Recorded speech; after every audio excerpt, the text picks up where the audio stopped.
Today, we have the privilege of speaking with an inspiring leader, a social activist, Vijay Palthodi, a name synonymous with the empowerment of women workers in Kerala.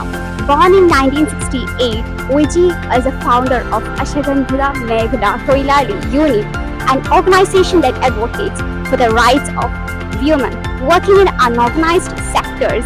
Her efforts, particularly in securing the right to sit for female shop workers in textile industry, have brought about transformative changes in the workplace for women. Today, we are honored to give a journey, understanding the challenges she faced, her remarkable victories, and her thoughts on the future of women's rights.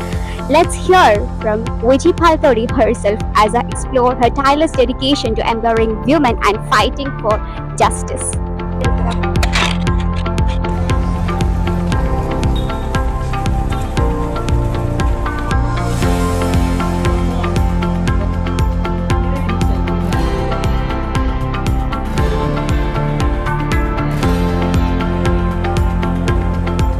മാം, സാമൂഹിക പ്രവർത്തനങ്ങളൊക്കെ ചെയ്യാൻ വേണ്ടിയിട്ടുള്ള സ്ത്രീകൾക്ക് ഉപദേശങ്ങൾ നൽകാൻ പറ്റുമോ?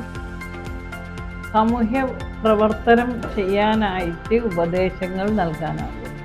പിന്നെ സമൂഹത്തിലുള്ള അനീതിക്കെതിരെയാണ് നമ്മൾ പ്രവർത്തിക്കേണ്ടത്. ഞാനിത് തന്നെയാണ് പറയുന്നത്. സമൂഹത്തിൽ നമുക്ക് നേരെ നടക്കുന്ന സമൂഹത്തിലെ മനുഷ്യർക്ക് നേരെ അതാണായാലും പെണ്ണായാലും പിന്നെ നമുക്ക് നേരെയുള്ള അനീതിക്കെതിരെ അതെന്തോ ആവട്ടെ നമ്മൾ ശബ്ദം ഉയർത്തിയേ പറ്റുള്ളൂ. നമ്മൾ ഒരു നിസ്സാര കാര്യം, ഒരു കുട്ടീനെ ആവശ്യമില്ലാതെ അടിക്കുന്നത് നമ്മളാരെയും നോക്കിക്കോ. അവൻ്റെ അമ്മ എന്ന അവകാശത്തിൽ പോലും അവനെ അടിക്കാൻ പാടില്ല. ആവശ്യം ഉണ്ടായാലും അടിക്കാൻ പാടില്ല. നിയമമുണ്ട് എല്ലാത്തിനും. അപ്പോൾ അങ്ങനെ ഏത് സ്ത്രീകളായാലും ഏത് പെൺകുട്ടികളായാലും ഏത് ആണായാലും പെണ്ണായാലും മനുഷ്യനായാലും അനീതിക്കെതിരെ പൊരുതുക മീൻസ് ശബ്ദം ഉയർത്തുക. എന്നിട്ടും അവരത് മനസ്സിലാക്കി പരിഹരിക്കാൻ തയ്യാറുണ്ടെങ്കിൽ നമ്മൾ അത് പരിഹരിച്ചിട്ട് തന്നെ മതി മറ്റൊരു കാര്യത്തിലേക്ക് നമ്മൾ ഇറങ്ങാൻ. ഞാനൊക്കെ അങ്ങനെ. നമുക്ക് ഒരു അനീതി കണ്ടു നിൽക്കാൻ നമുക്ക് പറ്റുമോ? എനിക്ക് പറ്റില്ല. നിങ്ങൾക്ക് പറ്റുമോ? പറ്റൂല. നിങ്ങൾ മനുഷ്യനാണെങ്കിൽ നിങ്ങൾക്ക് പറ്റില്ല. അപ്പോൾ അതെന്തിന് അത് അറ്റ്ലീസ്റ്റ് നിങ്ങൾക്ക് പോയിട്ട് ഇടപെട്ടുകൊണ്ട് എന്തിനാ നിങ്ങളിങ്ങനെ ചെയ്യണം, ഇത് ശരിയല്ലല്ലോ എന്ന് നിങ്ങൾക്ക് പറയാൻ പറ്റുന്നില്ലെങ്കിൽ ഇവിടെയും കൂടി കൂട്ടി പോയിട്ട് ചോദിക്കണം. നമുക്ക് ചോദിക്കാൻ പറ്റണം. നീ ആരിത് ചോദിക്കാമെന്ന് ചോദിച്ചാൽ പറയാം ഞാനൊരു മനുഷ്യനാണ്, ഇവിടെ എനിക്കും ഇത് ചോദിക്കാനുള്ള അവകാശമുണ്ട്, നിങ്ങൾ ചെയ്യുന്ന അനീതിയാണ് എന്ന് പറഞ്ഞിട്ട് ഇടപെടണം. നമ്മളെ വീട്ടിൻ്റെ അകത്തായാലും പുറത്തായാലും നമ്മൾ സ്കൂളിലായാലും തൊഴിലിടത്തിലായാലും എവിടെയായാലും നമ്മൾ നിൽക്കുന്ന ഇടം നമ്മൾ അന്തസ്സും അഭിമാനത്തിലും ജീവിക്കാൻ പറ്റണം. സന്തോഷത്തിലും സമാധാനത്തിലൊക്കെ ജീവിക്കാൻ പറ്റണം. നമ്മളെന്തിനാ ഇതൊക്കെ സഹിക്കണേ? നമുക്ക് അവകാശബോധം വേണമെന്നാണ് ഞാൻ പറയുന്നത്. അത് നമ്മളെ എന്താ പറയുക, ലംഘിക്കുന്ന ആളുകളോട് എന്തുകൊണ്ട് നിങ്ങൾ ഞങ്ങൾക്കെതിരെ അത് ലംഘിക്കുന്നു, അത് നടക്കൂല എന്ന് പറയാൻ പറ്റും.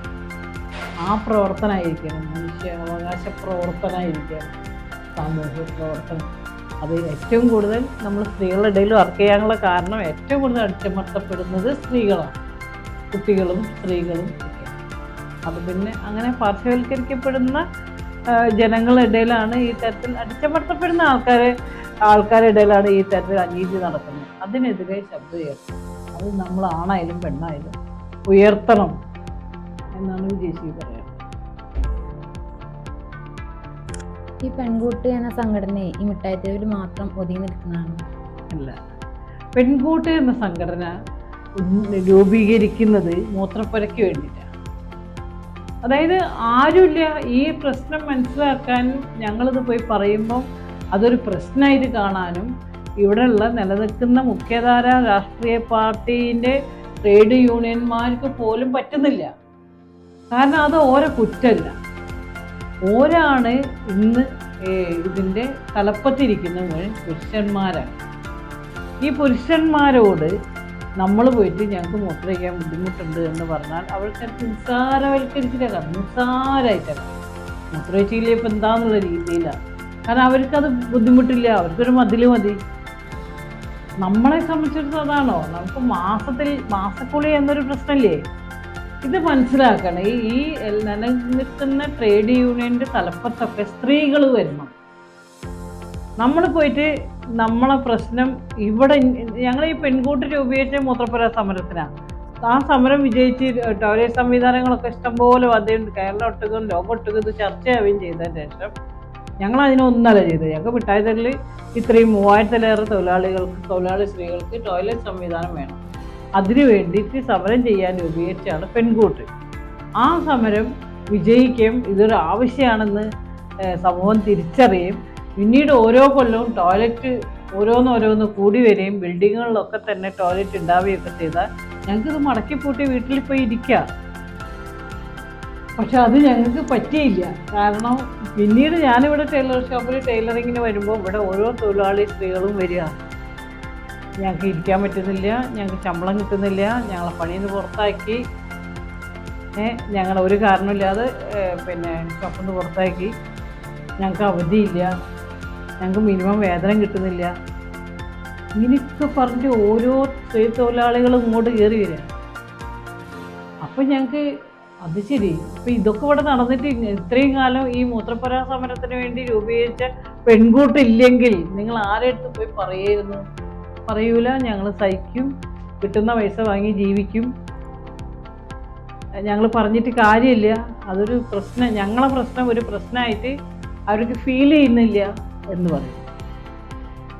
അപ്പം ഞാൻ അതിൻ്റെ ഒരു പരിഹാരം എന്ന് കാണുന്നത് ഞങ്ങളൊരു പുതിയ പെൺകൂട്ട് എന്നുള്ള സംഘടന ഉണ്ടാക്കാനല്ല, നിലനിൽക്കുന്ന മുഖ്യധാര രാഷ്ട്രീയ പാർട്ടിൻ്റെ ഏതോ ആയിക്കോട്ടെ, കോൺഗ്രസ് ആയിക്കോട്ടെ, ലീഗ് ആയിക്കോട്ടെ, BJP ആയിക്കോട്ടെ, അവർക്കൊക്കെ യൂണിയൻ ഉണ്ട്. ആ യൂണിയൻ്റെയൊക്കെ തലപ്പത്ത് സ്ത്രീകൾ ഉണ്ടായിരിക്കണം. സ്ത്രീകൾ പോയിട്ട് സ്ത്രീകളെ പ്രശ്നം പറയുമ്പം അത് സ്ത്രീകൾക്ക് തന്നെ മനസ്സിലാവുള്ളൂ. അതുകൊണ്ടാണ് മൂത്രപ്പുര വേണമെന്ന് ഞങ്ങൾ പറയുമ്പോൾ ഇവർക്ക് നിസ്സാരമായിട്ട് പോസ്റ്റ് ഇട്ടാൽ പോരെ, കവറ് കെട്ടിയിട്ട് തൂക്കിയാൽ പോരെ, അത്ര നിസ്സാരമായിട്ട് പറയാൻ പറ്റുന്നത് നമ്മളെ യഥാർത്ഥ പ്രശ്നം എന്താണെന്ന് മനസ്സിലാക്കാൻ ഈ ട്രേഡ് യൂണിയൻ്റെ മുൻനിരയിൽ നിൽക്കുന്ന പുരുഷന്മാർക്ക് പറ്റുന്നില്ല.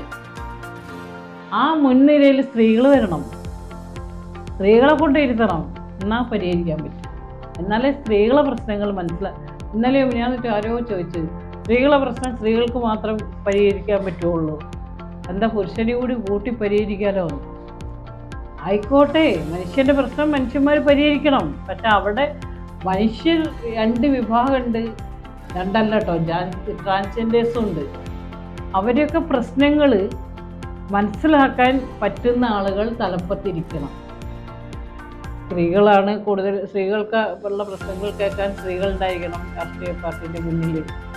ട്രാൻസ്ജെൻഡേഴ്സിൻ്റെ പ്രശ്നം മനസ്സിലാക്കാൻ ട്രാൻസ്ജെൻഡേഴ്സ് ഉണ്ടായിരിക്കണം രാഷ്ട്രീയ പാർട്ടിൻ്റെ മുന്നിൽ, ട്രേഡ് യൂണിയൻ്റെ ഒക്കെ മുന്നിൽ. അതാണ് ചേച്ചി പറയാൻ പറ്റുന്നത്. എൻ്റെ അടുത്ത് വന്നപ്പോൾ നമ്മളൊക്കെ സംസാരിക്കുമ്പോഴും സംസാരിക്കുമ്പോൾ എനിക്ക് മനസ്സിലാവുന്നത് ഞാൻ ആ രീതിയിലൊരു പെണ്ണായതുകൊണ്ടാണ്. നിങ്ങളെ ബുദ്ധിമുട്ട് മനസ്സിലാവും, ഞാനും നിങ്ങളാണ്. അങ്ങനെ നിലനിൽക്കുന്ന രാഷ്ട്രീയ പാർട്ടീൻ്റെ തലപ്പത്തും ട്രേഡ് യൂണിയൻ തലപ്പത്തൊക്കെ സ്ത്രീകളും കിടന്നു. എന്നാൽ നമ്മളെ ലോകം ഇതുപോലെ ചെറിയ ചെറിയ പെൺകൂട്ട് പോലത്തെ കൂട്ടായ്മയൊന്നും ആവശ്യം വരില്ല. ഇതിനിഷ്ടംമാതിരി രാഷ്ട്രീയ പാർട്ടി ഇല്ലേ ഇവിടെ, പല കളറിൽ. അവർ ഈ സമൂഹത്തിൻ്റെ മാറ്റങ്ങൾക്ക് വേണ്ടിയാണല്ലോ രൂപം കൊണ്ടത്. താനേ മാറില്ലല്ലോ, മനുഷ്യരിലുണ്ടാവുന്ന മാറ്റമാണല്ലോ മാറ്റം. അപ്പോൾ പെൺകൂട്ട് അതിന് വേണ്ടി ഉണ്ടാക്കിയതാണ്. ഇന്ന് വരെ അത് പിരിച്ചുവിടാൻ പറ്റിയില്ല. നമ്മൾ നിലനിൽക്കുന്നിടത്തോളം നമ്മൾ ഇത്തരം പ്രോഗ്രാമൊക്കെ ചെയ്തുകൊണ്ടിരിക്കണം ഓരോ കൊല്ലവും.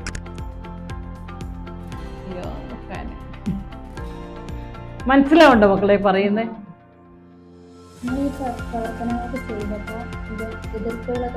ഉറപ്പായിട്ടും ഞാനൊരു പെണ്ണ്, അതെ അല്ല ചെയ്യാന്ന് പറഞ്ഞാൽ ആദ്യം എനിക്ക് വിശ്വാസം വേണം. ഞാൻ ചെയ്യുന്നത് ഒരു എന്താ പറയുക, ഞാനൊരു മനുഷ്യനാണ്, മനുഷ്യൻ്റെ അവകാശത്തിന് വേണ്ടി ആണ് ഞാൻ പറയുന്നത്. ഞാനടക്കമുള്ള മനുഷ്യൻ്റെ അവകാശത്തിന് വേണ്ടിയാണ് ഞാൻ ശബ്ദം ഉയർത്തുന്നത്. അപ്പോൾ അതുകൊണ്ട് എനിക്ക് ആ തരത്തിൽ ഞാൻ ചെയ്യണത് എൻ്റെ അവകാശത്തിന് വേണ്ടിയാണ്. എൻ്റെ അവകാശമാണ്. ഞാനും കൂടി എൻ്റെ കാര്യത്തിനും കൂടിയാണ് ഞാൻ ഇത്തരം കാര്യങ്ങൾ ശബ്ദം ഉയർത്തുന്നത്.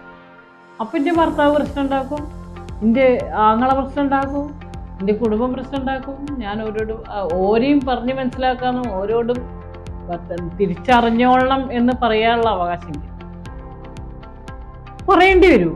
പലതും നമ്മൾ സഹിക്കേണ്ടി വരും. സഹനമല്ല, അതും നമ്മളെ അവകാശമാണ്. അവരോട് ഞാൻ ചെയ്യുന്ന പ്രവർത്തനം ഞാനടങ്ങുന്ന സ്ത്രീകൾക്ക് വേണ്ടിയാണ്.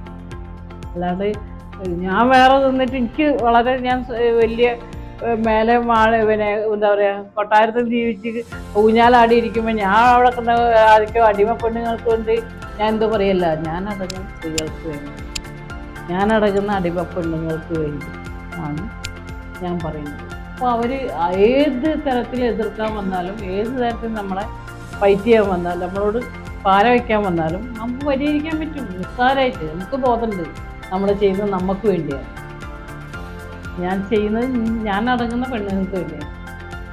അല്ലെങ്കിൽ ആ തരത്തിലുള്ള ആത്മവിശ്വാസം തന്നെ പോയി പോരാടി നേടി തിരിച്ചു വരാൻ എനിക്ക് പറ്റും. ഇന്ന് വിജയിക്കുകയും ഈ പോരാട്ടത്തിൻ്റെ ഭാഗമായിട്ട് സമ്മാനമായിട്ടൊരു വീട് കിട്ടി. വീട് നിറയുള്ള ഫർണിച്ചറും. ഇനി എന്നോട് ആരും ഈ ഇങ്ങനെയൊക്കെ പ്രവർത്തനത്തിൽ പോയിട്ട് ഇങ്ങോട്ട് കയറി വരണ്ട പറയാൻ ഒരാൾക്കും പറ്റില്ല. ഞാൻ ഇവിടെ കയറി വരും, നിങ്ങൾക്ക് പറ്റുന്നില്ല നിങ്ങൾക്ക് ഇറങ്ങിപ്പോവാ എന്നെനിക്ക് മക്കളോടും കുടുംബത്തിനോടും പറയാൻ പറ്റും. ഞാനിങ്ങനെ ഇടപെട്ട് കൊണ്ടുപോകും. ഞാനടങ്ങുന്ന സ്ത്രീകൾക്ക് വേണ്ടി ആണ്. നിങ്ങൾക്ക് അത് ബുദ്ധിമുട്ടുണ്ടെങ്കിൽ നിങ്ങൾക്ക് ഇറങ്ങിപ്പോവാം എന്നും നമുക്ക് പറയാമല്ലോ. അതുകൊണ്ട് അങ്ങനെ പ്രശ്നങ്ങളുണ്ട്. അങ്ങനെയൊക്കെ അവരെന്നെ പരിഹരിച്ചുകൊണ്ടാണ്, അങ്ങനെയുള്ളൊക്കെ സംസാരങ്ങൾ സംസാരിച്ചിട്ടും പ്രവർത്തിച്ചിട്ടുമാണ് ദേശീയം മുന്നോട്ട് പോയിരുന്നത്. പെൺകൂട്ടായാലും മനസ്സിലാവുന്നുണ്ടോ? നിങ്ങൾ ഈ സംഘടനയുടെ അടുത്തുള്ള ഏറ്റവും പ്രധാനപ്പെട്ട സ്ത്രീകളെ മനുഷ്യനായി പരിഗണിക്കുക, തൊഴിലാളിയായിട്ട് അംഗീകരിക്കുക. കാരണം ഇവിടെയൊക്കെ തന്നെ 2010 ഞങ്ങൾ ഈ മൂത്രപ്പുരയ്ക്ക് വേണ്ടി സംഘടന രൂപീകരിച്ചത്, മൂത്രപ്പുര നേടിയെടുക്കാനുള്ള സമരത്തിന് വേണ്ടി. അന്നേരം ഒന്നും തന്നെ ഇവിടെ ഈ മിഠായിത്തെരുവിലൊക്കെ ഈ നഗരത്തിലൊക്കെ പോയിട്ട് നിങ്ങൾ ഇവിടുത്തെ തൊഴിലാളിയാണോ എന്ന് ചോദിച്ചാൽ അല്ല, ഞങ്ങളെ കുടുംബ എന്നാൽ ഇവരെ ലേബർ ഓഫീസർമാർ വന്ന് തൊഴിലാളിയായിട്ട് ഇവരെ രജിസ്റ്റർ ചെയ്തിട്ടുമില്ല. മുതലാളിമാരും പറയും ഇത് ഞങ്ങളെ കുടുംബ, ഇവരും പറയും ഞങ്ങൾ ഇവിടുത്തെ സ്റ്റാഫാ. ഇവരെ വിചാരം എന്താ പറയുക, വിദ്യാഭ്യാസം വേണ്ട ഈ മേഖലയിൽ വർക്ക് ചെയ്യാൻ. ഇവരെ വിചാരം സ്റ്റാഫ് എന്ന് പറഞ്ഞാൽ മുതലാളീൻ്റെ PA. സ്റ്റാഫ് എന്നത് ഇംഗ്ലീഷ് വാക്കാണ്, തൊഴിലാളി എന്നത് മലയാളം വാക്കാണ്. അപ്പോൾ ഈ തൊഴിലാളി എന്ന് പറയുമ്പോൾ ഞങ്ങൾ എന്തൊക്കെയോ അവകാശം എന്നുള്ള ആളാണ്, അവകാശങ്ങൾ വെച്ച് ജോലി എടുക്കുന്ന ആൾക്കാരാണ് എന്ന് പറയുന്നു. വേഗം തിരിച്ചറിയാൻ പറ്റും തൊഴിലാളി എന്ന് പറയും. എന്നാൽ സ്റ്റാഫ് എന്ന് പറയുമ്പോൾ ഇവരെന്തോ അമേരിക്കൻ കമ്പനിയിലൊക്കെ സ്റ്റാഫാകുന്ന രീതിയിലാണ്. വലിയ ആ രീതിയിൽ ഇവർ ഡീലിങ്സ് ഇവർ അതേപോലെ തന്നെ ഇവരോട് പെരുമാറും ചെയ്യുക. രാവിലെ മീറ്റിംഗ് വെക്കും. നിങ്ങളുടെ കൃഷ്ണമണി ഒരിക്കലും അങ്ങോട്ടും ഇങ്ങോട്ടും ഇളകരുത്. ഒരു കസ്റ്റമർ വന്നാൽ ആ കൃഷ്ണമണി ഓരോരുത്തർ തന്നെ കഴിക്കണം. കണ്ണിൻ്റെ കൃഷ്ണമണി ഇമ വെട്ടാതെ നിങ്ങൾ ഓരോരുടെ പോക്കറ്റിലെ പൈസ നമ്മളെ പെട്ടിയിലാക്കി തരണം. ഇതാണ് രാവിലത്തെ മീറ്റിംഗ്. വലിയ കുത്തക കമ്പനിയിലും മുതലാളിമാർ പറയുന്ന വാക്കുകളാണ് ഇവിടുത്തെ ചെറുകിട മുതലാളിമാർ വരെ പറഞ്ഞ് ഈ നിറയെയുള്ള തൊഴിലാളികളെ അധ്വാനത്തിനെ ചൂഷണം ചെയ്യുന്നത്. മോള് ചോദിച്ചെന്തെങ്കിലും ഇയാള് ലാസ്റ്റ് ചോദിച്ചെന്തായിരുന്നു? പ്രധാന ലക്ഷ്യങ്ങൾ എന്തൊക്കെയാണ്? ഇതാണ് തൊഴിലാളിയായിട്ട് അംഗീകരിക്കുക. ഒരു തൊഴിലാളിനും തൊഴിലാളി എന്നിട്ട് രജിസ്റ്റർ ചെയ്യൂല. 100 തൊഴിലാളി ഉണ്ടെങ്കിൽ 10 തൊഴിലാളിയെ രജിസ്റ്റർ ചെയ്യൂല. അടുത്തുള്ള ഏറ്റവും പ്രധാനപ്പെട്ട ലക്ഷ്യങ്ങൾ എന്തൊക്കെയാണ്? ലക്ഷ്യം സ്ത്രീകളുടെ മനുഷ്യനായി പരിഗണിക്കുക. മനുഷ്യനായി പരിഗണിക്കാതല്ലേ മുദ്ര പറ്റില്ല, ഇരിക്കാൻ പറ്റില്ല, മര്യാദയ്ക്ക് ഭക്ഷണം കഴിക്കാനുള്ള സ്ഥലം ഉണ്ടാവില്ല, എങ്ങനെയെങ്കിൽ മണിക്കൂർ നിജപ്പെടുത്തൂല. ഏതൊരു ജോലിക്കും അതിന് മണിക്കൂറുണ്ട്.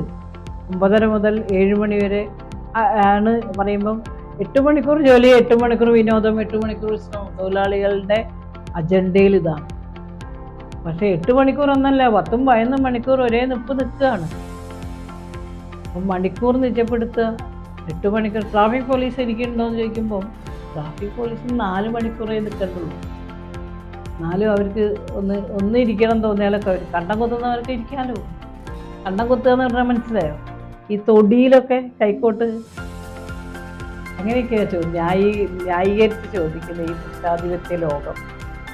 അവിടെയൊക്കെ നമ്മൾ പെണ്ണായതുകൊണ്ടാണ് അങ്ങനെയൊക്കെ ചോദിക്കുന്നത്. നമ്മൾ മനുഷ്യനാണ്, പെണ്ണായത് നമ്മളെ കുറ്റമല്ല. അടുത്താണ് മനസ്സിലായോ മോക്ക്?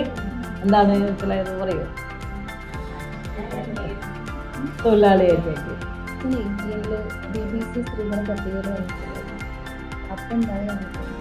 അതായത് 2018 100 സ്ത്രീകളിൽ ഒരാളാണ് വിജയിച്ചത്. അന്നേരം ഇവിടെ മൊത്തം മീഡിയ എവിടെ ഇനി എല്ലാവരും ചാനലൊക്കെ ആയിട്ട് ഞാൻ പറഞ്ഞ് ഇവരെ വിചാരം ഞാൻ ഭയങ്കര സന്തോഷത്തിലാന്നൊക്കെയാണ്. BBC അംഗീകരിക്കുന്നുണ്ട് വേൾഡ്. അപ്പം ഞാൻ പറഞ്ഞു ഞാൻ സന്തോഷിക്കണമെങ്കിൽ എൻ്റെ തൊട്ടടുത്തുള്ള ഒരു തൊഴിലാളി ഇതൊക്കെ ഇരിക്കാനും മൂത്രമൊഴിക്കാനും അവർക്ക് സാഹചര്യം ഉണ്ടാവണം, സാഹചര്യം ഒരുക്കണം, മിനിമം കൂലി അവർക്ക് കിട്ടണം. അവർക്ക് അവരെ മനുഷ്യനായിട്ടും തൊഴിലാളിയായിട്ടും അംഗീകരിച്ച രീതിയിലാണെങ്കിൽ ഈ BBC അംഗീകരിച്ചതിൽ ഞാൻ സന്തോഷിക്കാം. BBC അംഗീകരിച്ചിട്ട് ഇത്രയും വരുന്ന തൊഴിലാളികൾ ഇത് അനുഭവിക്കാതെ നമ്മൾ എന്തിനു വേണ്ടിയാണ് ശക്തമായത്, എന്തിനു വേണ്ടിയാണ് ശക്തമായി പ്രതിഷേധിച്ചത്, അത് ഇവർക്ക് അനുഭവിക്കാൻ പറ്റണം, തൊഴിലാളികൾക്ക് അനുഭവിക്കാൻ പറ്റണം. എന്നാൽ ഞാൻ സന്തോഷിക്കണമെങ്കിൽ ഇവരൊക്കെ ആ ലെവലിൽ നമ്മൾ സമരം ചെയ്തത് മൂത്രയിക്കാനും ഇരിക്കാനും മിനിമം വേതനം ഇവർക്ക് കിട്ടാനും ആഴ്ചയിൽ അവധി ഇവർക്ക് കിട്ടാനും തൊഴിൽ നിയമങ്ങൾ ഇവരും കൂടി പങ്കാളിയാവണം. സ്ത്രീ തൊഴിലാളികളും കൂടി പങ്കാളിയാവണം. എന്നാൽ വിജയിച്ച് സന്തോഷിക്കും.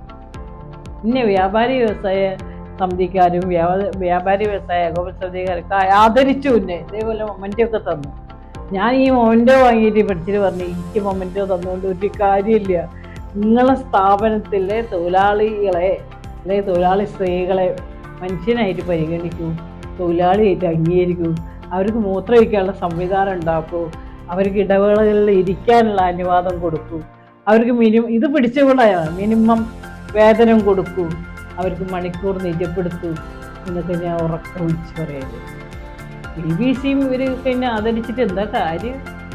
നമ്മൾ പറയുന്ന കാര്യം ഈ തൊഴിലാളികൾക്ക് അനുഭവിക്കാൻ കഴിയണ്ടേ മക്കളെ? അപ്പോൾ കോഴിക്കോട് പറ്റുന്നുണ്ട്, മിക്ക കടകളിലും ഇരിക്കാൻ അനുവദിക്കുന്നുണ്ട്. മിക്ക കടകളിലെ തൊഴിലാളി സ്ത്രീകൾക്കും മിനിമം കൂലി കൊടുക്കുന്നുണ്ട്. മിനിമത്തിൽ കൂടാന്നല്ലാതെ പറയുന്നില്ല. ഇപ്പം ഇപ്പോൾ ഒരു മുതലാളീനെ ഇവിടെ വരുത്തിയത് അവിടുത്തെ ഒരു തൊഴിലാളി സ്ത്രീക്ക് 450 റുപ്യയും പോകുമ്പോൾ 50 റുപ്യയും കൊടുക്കും. അപ്പോൾ 500 റുപ്യയായി. 500 റുപ്യ മിനിമം വേതനം ഇവിടെ 13,000 സർക്കാർ അംഗീകരിച്ചത്. മിനിമം 13,000 എന്ന് പറയുമ്പോൾ ഒരു 500 ഉണ്ടാവില്ല, ദിവസം 500 ഉണ്ടാവില്ല. അപ്പോൾ എന്നാൽ ഈ മുതലാളി 500 കൊടുക്കുന്നത് എങ്ങനെയാണ്? 450 കൊടുക്കും, പോകുമ്പോൾ കൊടുക്കും, 50 രാവിലെ കൊടുക്കും. ചില ദിവസം 50 രാവിലെ കൊടുക്കും, ചില ദിവസം കൊടുക്കില്ല. അങ്ങനെ കണക്ക് കൂട്ടിയിട്ട് 700 രൂപ ഈ മുതലാളി ഇവർക്ക് കൊടുക്കാണ്ട്, ഈ തൊഴിലാളിക്ക് കൊടുക്കാണ്ട്. ഇവിടെ വന്ന് പരാതി തന്നു. ഞാൻ മുതലാളിയെ വിളിച്ചിട്ട് ഫോൺ എടുത്തില്ല. ഞാൻ അവിടെ പോയിട്ട് ഭീഷണിപ്പെടുത്തി, നിങ്ങളെ മേൽവാടകക്കാരനെ വിളിക്കും, നിങ്ങൾക്ക് ഇതിൻ്റെ ജമ്മീനെ ഞാൻ വിളിക്കൂ, എനിക്കറിയുന്ന ആളാണ്, പ്രകാശ് ഭായി, പങ്കജ് ഭായി. ഞാൻ ഓരോ വിളിച്ച് പറയും, നിങ്ങൾ ഫോൺ എടുക്കുക, നിങ്ങളെ മുതലാളി ഫോൺ എടുക്കില്ല എന്ന് ഞാൻ അവരോട് പറയും. അതിന് നിൽക്കണ്ട, മുതലാളി എന്നെ വന്ന് കാണാൻ പറയും. വന്ന് അവിടെ പോയി പറഞ്ഞ് ഇവിടെ വന്ന് ഇട്ടുകൊണ്ട് മുന്നിൽ വരുന്നു. ചിലത് നമ്മൾ അങ്ങനെയൊക്കെ പറയേണ്ടി വരും. അപ്പോൾ ചോദ്യം എന്തായിരുന്നു? നോട്ട് പോയി തുടങ്ങി തന്നെയാണ്. മറ്റു തൊഴിലാളികൾക്ക് ഇതൊക്കെ തന്നെ വിജയിച്ച് പെൺകുട്ടി പറഞ്ഞ് ഫൈറ്റ് ചെയ്ത സാധനം, സമരം ചെയ്ത സംഭവങ്ങളൊക്കെ തന്നെ തൊഴിലാളികൾക്ക് അനുഭവിക്കാൻ കഴിയണം. അത് തന്നെയാണ് അന്ന് മുതൽ 2018 BBC അംഗീകരിച്ച മുതൽ പിന്നെ ആദരിച്ച എല്ലാ ആൾക്കാരോടും ഞങ്ങൾ പറഞ്ഞു, നിങ്ങൾ ഇന്നെ ആദരിച്ചുകൊണ്ടോ ഇന്നെ സന്തോഷിപ്പിച്ചുകൊണ്ടോ ഒരു കാര്യമില്ല, തൊഴിലാളികൾ ഇത് അനുഭവിക്കട്ടെ എന്ന് ഞാൻ സന്തോഷിക്കും. അതല്ലേ നമ്മളെ ആവശ്യം. അല്ലാതെ ഞാൻ സന്തോഷിച്ച് ഇവിടെ ഇതൊക്കെ വാങ്ങി ഇവിടെ വെച്ചിട്ട് എന്താ കാര്യം? എനിക്ക് വീടൊക്കെ കിട്ടിയ സന്തോഷമായി. എനിക്ക് മാത്രമല്ല, മുതലക്കുളം അറിയോ നിങ്ങൾക്ക്? മുതലക്കുളം അലക്ക് തൊഴിലാളികളെ കുറിച്ച് അറിയാം? ഇവിടെ കോഴിക്കോട് മിസ്സിനറിയാം. അവിടെ കോഴിക്കോട് അവിടെ അടുത്താണ് മുതലക്കുളം അലക്ക് തൊഴിലാളി കാലങ്ങൾക്ക് മുമ്പ്. അതായത് ഞാൻ പുസ്തകത്തിൽ പഠിച്ചല്ല, ഞാൻ അവരുടെ അടുത്ത് നിന്ന് പഠിച്ചതാണ്. അവർ ബ്രിട്ടീഷുകാരുടെ കാലത്ത് ഒരിവിടെ ഉണ്ട്. അന്നേരം സാമൂതിരി രാജാവിനെ കുറിച്ചൊക്കെ പഠിച്ചിട്ടുണ്ടാവില്ലേ? അവർ കൊടുത്ത ധോബിഖാന അവരെ കുടുംബത്തിൻ്റെ അലക്കിന് വേണ്ടിയിട്ട് രൂപം കൊണ്ടതാണ് ഈ അലക്ക് തൊഴിലാളികൾ. അവർ വേറെ ടീമാണ്, പെരുമണ്ണാന്മാരെന്ന് പറയും.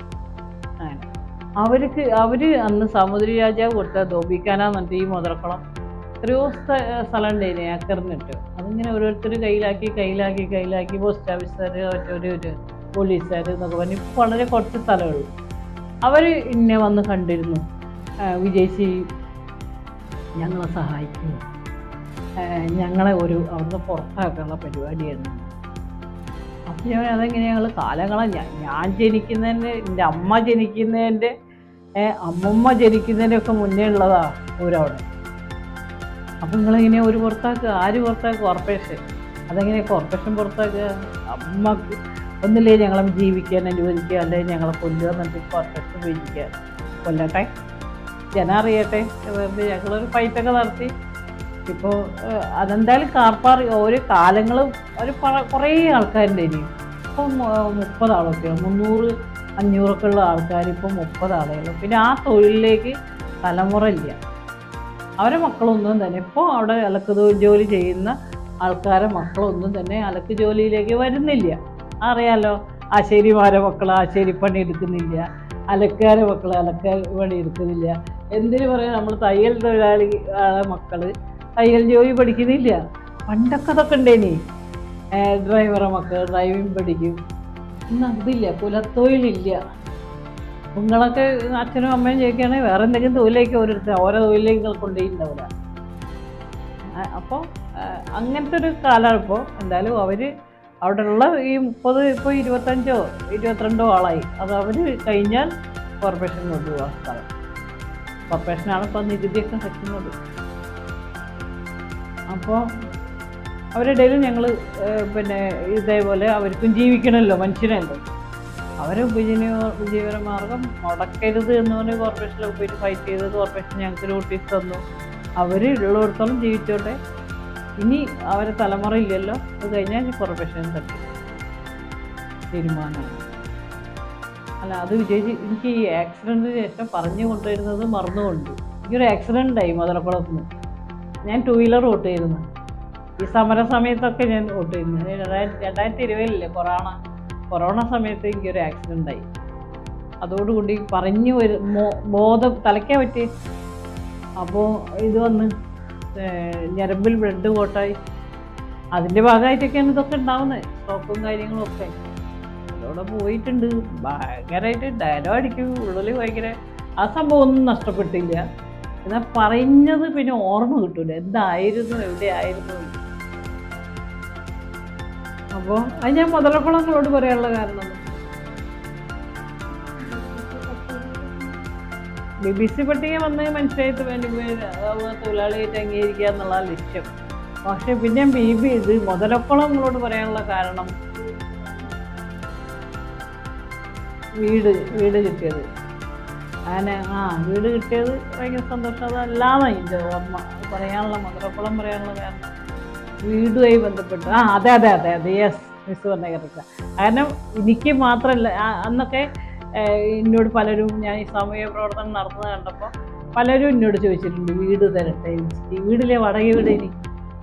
അപ്പോൾ എൻ്റെ മോൻ പഠിക്കുന്ന സ്കൂളിൽ നിന്ന് ചോദിച്ചിട്ടുണ്ടായിരുന്നു, വീട് തരട്ടെ, ഞങ്ങളൊരു വീട് ഉണ്ടാക്കി തരട്ടെ. അപ്പം ഞാൻ പറഞ്ഞു വേണ്ട, ഞങ്ങൾക്ക് ഒരു മിഷണറിൻ്റെയും വീട് വേണ്ട, സർക്കാർ തന്നാൽ ഞാൻ വാങ്ങും. എൻ്റെ തറവാട്ട് സ്വത്ത് കിട്ടാണ്ട് തറവാട്ടേര് തന്നാലും ഞാൻ വാങ്ങും. അല്ലാണ്ട് നമ്മളെ സ്വാധീനിക്കാനാ എല്ലാം, ആരും വെറുതെ ഒന്നും തരില്ലല്ലോ. അങ്ങനെയാണ് BBC അംഗീകരിച്ചപ്പോൾ എൻ്റെ ഫ്രണ്ട്സാണ് എൻ്റെ സ്ത്രീകൾ തന്നെ. വിങ്സ് കേരള വിനയനൊക്കെ അറിയാം, പോലീസുകാരി. അതെ അതെ. അവൾ എന്നെ വിളിച്ചു. അവൾ എൻ്റെ കട്ട ഫ്രണ്ടാ പണ്ട് മുതലേ. ഞങ്ങളാ ഒപ്പരാണ് വിമോചന സമരത്തിലേക്ക് അവളും ഞാനൊക്കെ ഒരേ സമയമാണ് കാലത്ത്. അപ്പോൾ അവൾ എന്നോട് പറഞ്ഞ, വിജി നിനക്ക് ഞങ്ങളൊരു വീട് തന്നാലോ എന്ന് ചോദിച്ചാൽ, ആരെയും ഞാൻ കേരളത്തിലെ സ്ത്രീകൾ ഞാൻ വാങ്ങും, അത് ഞാൻ വാങ്ങും. അപ്പം ഞാൻ സർക്കാർ ഒരു 4.25 ലക്ഷം തരുന്നുണ്ടായിരുന്നു, അത് ഞാൻ എഴുതിയിട്ടില്ലായിരുന്നു. അത് ഒരു വേഗം പാസ്സാക്കി, വിജിക്ക് കൊടുക്കണം, വീട് കൊടുക്കണം. ആ 4.25 ലക്ഷം കേരളത്തെ ഒട്ടനവധി സ്ത്രീകളും കൂടിയാണ് എനിക്കൊരു വീട് ഉണ്ടാക്കി തന്നു. വീടും ഫർണിച്ചർ, വീട്ടിനകത്തെ ഫർണിച്ചർ, അത് പറയാതിരിക്കാൻ പറ്റും. അപ്പോൾ ഞാൻ പറയുന്നത് എല്ലാവർക്കും കിട്ടി. അപ്പം മുതലക്കുളം തൊഴിലാളികൾക്ക് വീടില്ലായിരുന്നു. അവർ വീടില്ലാതെ ആ സ്കൂളിലൊക്കെ അയ്യോ പെരുമ്പാമ്പും പാമ്പും, നല്ലൊരു ടോയ്ലറ്റും ഇല്ലായിട്ട് ഞങ്ങൾ ബീച്ച് ആസ്പത്രിയിലൊക്കെ വന്നിട്ടാണ് ടോയ്ലറ്റിൽ പോയത്. വല്ലാത്തൊരവസ്ഥയായി. അപ്പോൾ ഞാൻ അവരോട് നിങ്ങളൊക്കെ വീടാവും. അന്നേരം എന്നോട് ആൾക്കാർ വീടാക്കി തെറ്റെന്നൊക്കെ ചോദിക്കുമ്പോൾ ഞാൻ പറയും, അവർക്കൊക്കെ വീടാകുമ്പോൾ എനിക്കും വീടാവും, എനിക്ക് ഉറപ്പാണ്. അന്നേരം മതി എനിക്ക് വീട്, അവർക്കൊക്കെ വീടാവട്ടെ എന്നാലും മതി എനിക്ക് വീട്. അപ്പോൾ എൻ്റെ മോനും പറയും, ഞാൻ എനിക്ക് ആക്സിഡൻ്റ് ആയ സമയത്തൊക്കെ എൻ്റെ മോൻ സെൻറ്റ് ജോസഫ് പഠിക്കും. അപ്പം ഞാൻ മോനെ കുട്ടിയിലാണ് ഇവിടെയൊക്കെ പോവുക. ഞാൻ പോകുമ്പോൾ മക്കളെയും കൊണ്ടുപോകും. അപ്പോൾ മോൻ പറയും, അമ്മക്ക് വയ്യെങ്കിൽ നിങ്ങൾ പേടിക്കൊന്നും വേണ്ട, ഞങ്ങളൊക്കെ അല്ലേ ഇവിടെ. ചെറിയൊരു സമാധാനം തോന്നി. അങ്ങനെ ചിന്ത മതി. അല്ല ഞാനും എൻ്റെ ഭർത്താവും എൻ്റെ 2 മക്കളും ഈശോ എന്ന് പറഞ്ഞ് ജീവിക്കരുത് മക്കളെ. ചെറിയ നമ്മളെ ചുറ്റുമുള്ള വീട്ടിലേക്കെങ്കിലും ഇടങ്കണ്ണിട്ട് നോക്കുക. നമുക്കെന്ത് ചെയ്യാൻ പറ്റും ഇവരുടെ ജീവിത വിജയത്തിന്? നമ്മൾ മാത്രം ഇങ്ങനെ സന്തോഷിച്ച് ജീവിച്ചാൽ മതി. നമ്മളെ കുടുംബത്തിന് നമ്മളെന്തായാലും ശ്രദ്ധിക്കും അല്ലേ? എൻ്റെ മക്കളെ വിദ്യാഭ്യാസം, എൻ്റെ വീടിൻ്റെ ചുറ്റുപാട് ഒക്കെ നമ്മൾ ശ്രദ്ധിക്കും. വീട്ടിൻ്റെ അകത്തുള്ള ചുറ്റുപാട് മീൻസ് ഭക്ഷണം, ആരോഗ്യം, വസ്ത്രം, ഇതൊക്കെ നമ്മൾ ശ്രദ്ധിക്കും. അതുപോലെ ചുറ്റും ഒന്ന് വെറുതെ ശ്രദ്ധിക്കുക. ആരെങ്കിലും ആ തരത്തിൽ അവഗണിക്കപ്പെടുകയും പരിഗണിക്കാതെ അവയും കഷ്ടപ്പെടുകയൊക്കെ ചെയ്യുന്നുണ്ടെങ്കിൽ നമ്മളാൽ ചെയ്യാൻ പറ്റുന്നു, നമുക്ക് ചെയ്യാൻ പറ്റും. ചിലപ്പോൾ ഒരു വാക്ക് മതിയാവും, ഒരു ആശ്വാസ വാക്ക് മതിയാവും അവർക്ക് ആ ജീവിതം ഉഷാറാണ്. നമ്മളടുത്തൊക്കെ വന്ന് ആരെയും പറഞ്ഞു, നിങ്ങളോട് ഞാൻ പറഞ്ഞില്ല നിങ്ങൾ എന്തിനും ഇങ്ങനെയൊക്കെ ഇരിക്കുന്നത്, ഉഷാറായി ഓട്ടോമാറ്റിക്കലി നിങ്ങൾ ഉഷാറായല്ലോ. അതാണ്, അങ്ങനെ സംഭവിക്കും. നമ്മൾ വിചാരിക്കുന്നതിനൊന്നല്ല, മനസ്സാണ് നമ്മളെല്ലാ കാര്യത്തിൻ്റെയും അടിത്തറ. മനസ്സ് ഉഷാറായാൽ നമ്മളൊക്കെ ഉഷാറാണ്, നമ്മൾ ആരോഗ്യമൊക്കെ ഉറപ്പാണ്. ഞങ്ങളെ സഹകരിച്ച് ഞങ്ങളുടെ എല്ലാ ക്വസ്റ്റ്യൻസിനും മറുപടി തന്ന വിജയിച്ചിക്ക് ഒരു നല്ല താങ്ക്സ്. Thank you.